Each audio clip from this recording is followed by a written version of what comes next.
Welcome back to another video. Recently I've been having a lot of issues with my iPad Pro. It is the M4 version.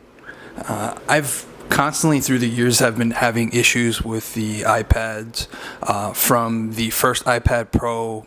I believe it was just called the iPad Pro 12.9, and then I upgraded to the M2, and then the M2 I gave to my daughter, and then I got the M4. I got it back in 2024, and it was giving me, it did pretty good for about a year, but then I noticed like every screen protector I would put on it, it would just wear down the nibs. And then all of a sudden this year I was having some Bluetooth issues, so I took it to the Apple store. They replaced it, but then that one had a screen flickering issue, so now I have it boxed up, and I don't know how long it's going to take to get it back, or if they're going to replace it. So in the meantime, I was looking at alternatives. Now, one of the biggest issues with Apple products is the ecosystem. It is one of the best ecosystems, and it has Procreate, and you get to Adobe. But then I started looking up reviews for XP Pen, Huion, I think it's the proper pronunciation. And then to my surprise, I found a fairly inexpensive, for drawing, fairly inexpensive tablet called the Movink by none other than Wacom. And Wacom's always been the premium art product. So like if you have a tier list and like pros always use Wacom.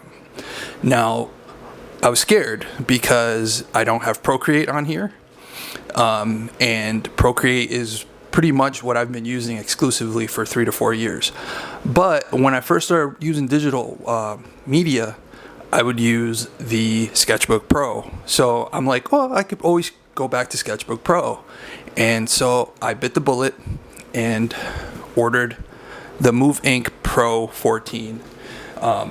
So in this video, I'm going to just unbox it, kind of like my feelings about it, see if I like it. And then further down the road, I'll do a more in-depth once I get all the kinks and quirks out of it. One of the biggest selling points of it was the fact that you could connect it to your computer. I haven't drawn from my computer in probably 3 years. Everything's been on the iPad. But this one you could take with you and draw on the computer, which was a huge selling point. I'm hoping down the road, because I still want to keep my iPad. So hopefully down the road, once I get my iPad back, if I can connect it digitally or analog via cable and use Procreate using this pen tablet.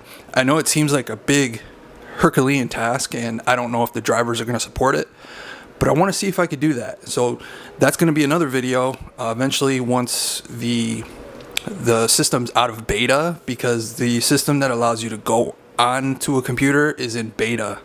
So let's get right to it, the unboxing, and see how it looks. All right, here we are. This is the Movink Pad Pro. Now I have to do this video from my bed because I can't sit for too long and I have to lay down, so this video is gonna seem kind of clipped up because if I have to take a break or whatever. But here's the unboxing. So, and just to let you know, there was no sponsorship or paid advertising or anything. I bought this with my own money. I did reach out to Wacom to see if I could get a test version, because sometimes you don't want to buy something without trying it out first. So here we go. So it comes in this nice little felt. It's really light. So that's already a win right there, because my iPad was always pretty heavy with the case on it. So I ordered a case off of Amazon. I hate buying stuff on Amazon. I don't like supporting Bezos, but it was the only place that sold Movink accessories. So here we are. Starting off, there is a USB-C right here. These are the speaker grills on each side. Then it looks like there's a slot here. Oh man, they always make this hard to get into. Okay, so it's a micro SD slot. That's pretty cool. your power button or volume rockers and power button. And then it looks like this is just the attachment if you get the Wacom approved case. Let me try to, there you go. So let's put that aside here. All right, we got a charging cable. Not sure if we get a brick, so, which is all right, because I plan to use this connected to the computer.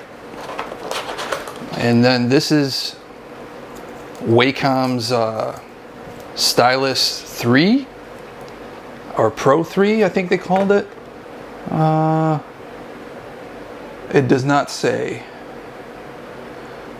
Anyways, this is really light, and what's nice about this is it doesn't need to be charged, which if anybody has used an Apple Pencil before for long periods of time, you will notice like the battery lasts pretty long, but it's still annoying when you're working on something for a while and then the battery just dies on you.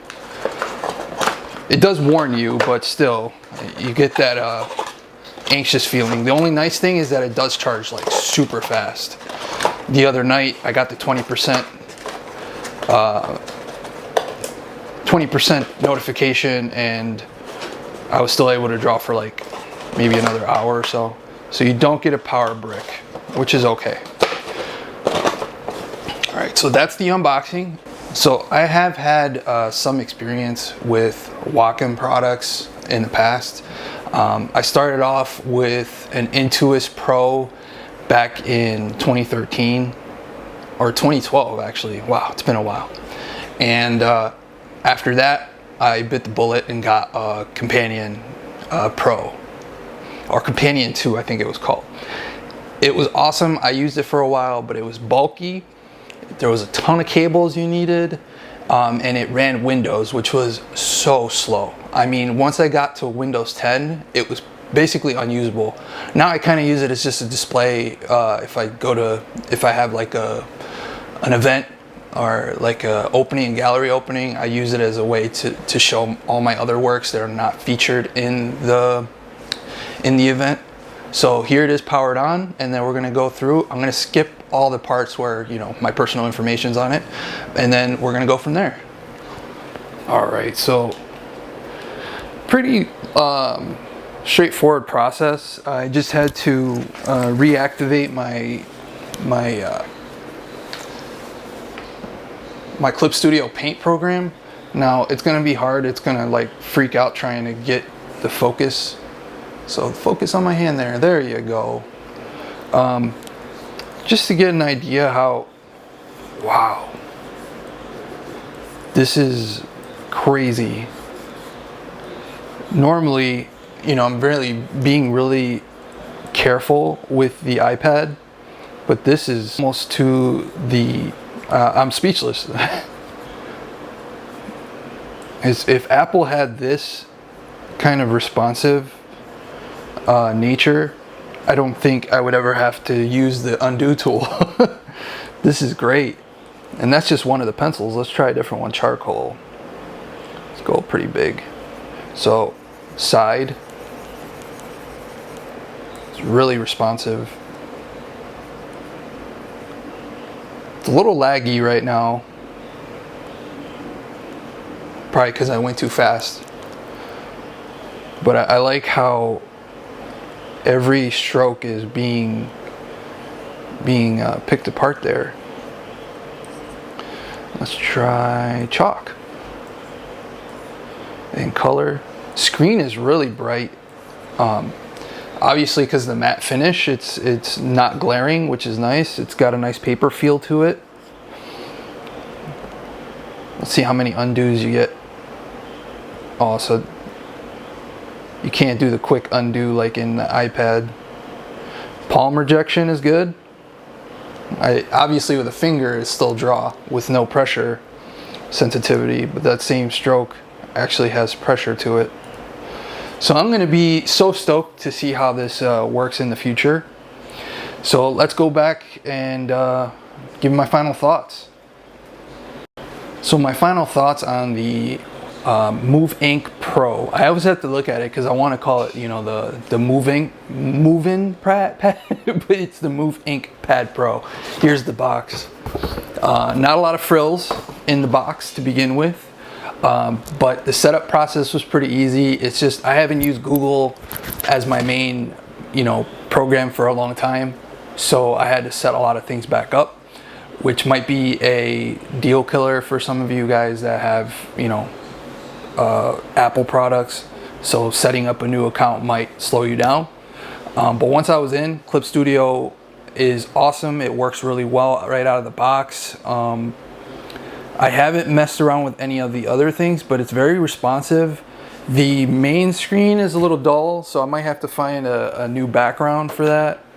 But I am stoked, and I will do an update video on how I liked it. I got 30 days, so fingers crossed. If I don't like it, I can send it back, which made the process a little easier for me to purchase this. And if you do have an education discount, so students and teachers, I have a teacher's discount. So this brought the price down to $800.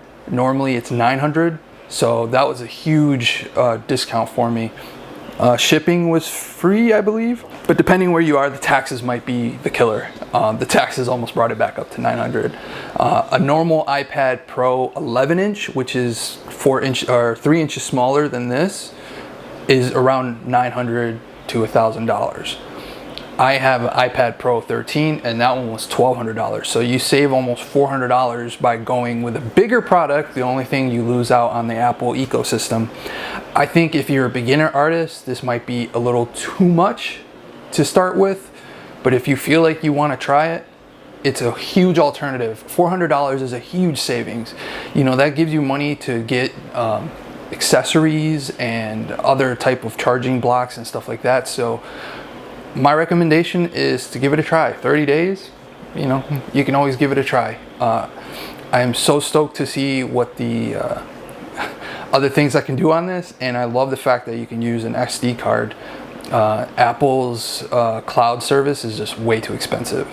So I will let you know in a future video. As always, thank you for watching this unboxing, and let me know what you think. And if you've tried it, tell me some tips and tricks. I'll leave it in the comments down below. And if you haven't subscribed yet, please leave a like and subscribe. That always helps the channel.